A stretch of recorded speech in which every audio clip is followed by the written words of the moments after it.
is Yvonne Ntiamwa. I'm the Academic Support Manager at the University for the Creative Arts. I look at all portfolio entries for all our creative courses.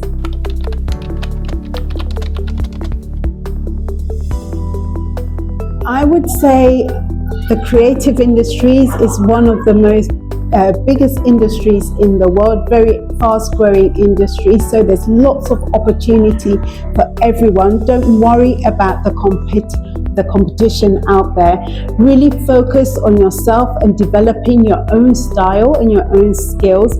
Really work on taking a research and developing your ideas within research and coming up with new innovation. We always want to have new voices and follow new people, so it's really, really important that you respect the fact that you are an individual and you have a contribution to make to the creative industries.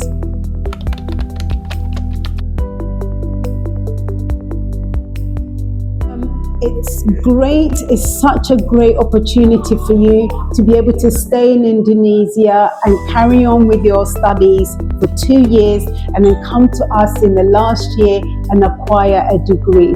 One thing I would say is when you are submitting your work for us to assess to see whether you're at the right level to join us for the 3rd year, not to forget that everybody who would have done the course from year 1 to year 3 would have acquired lots of skills and been able to develop their ideas to a very high level. So I emphasize for you to make sure you show all your research and your processing that you do within your portfolio to really show us the full breadth of your skills in your portfolio, so that when we assess your work to see whether you're at the right level for the final year, that it really shows what you're capable of as an individual within the creative industries.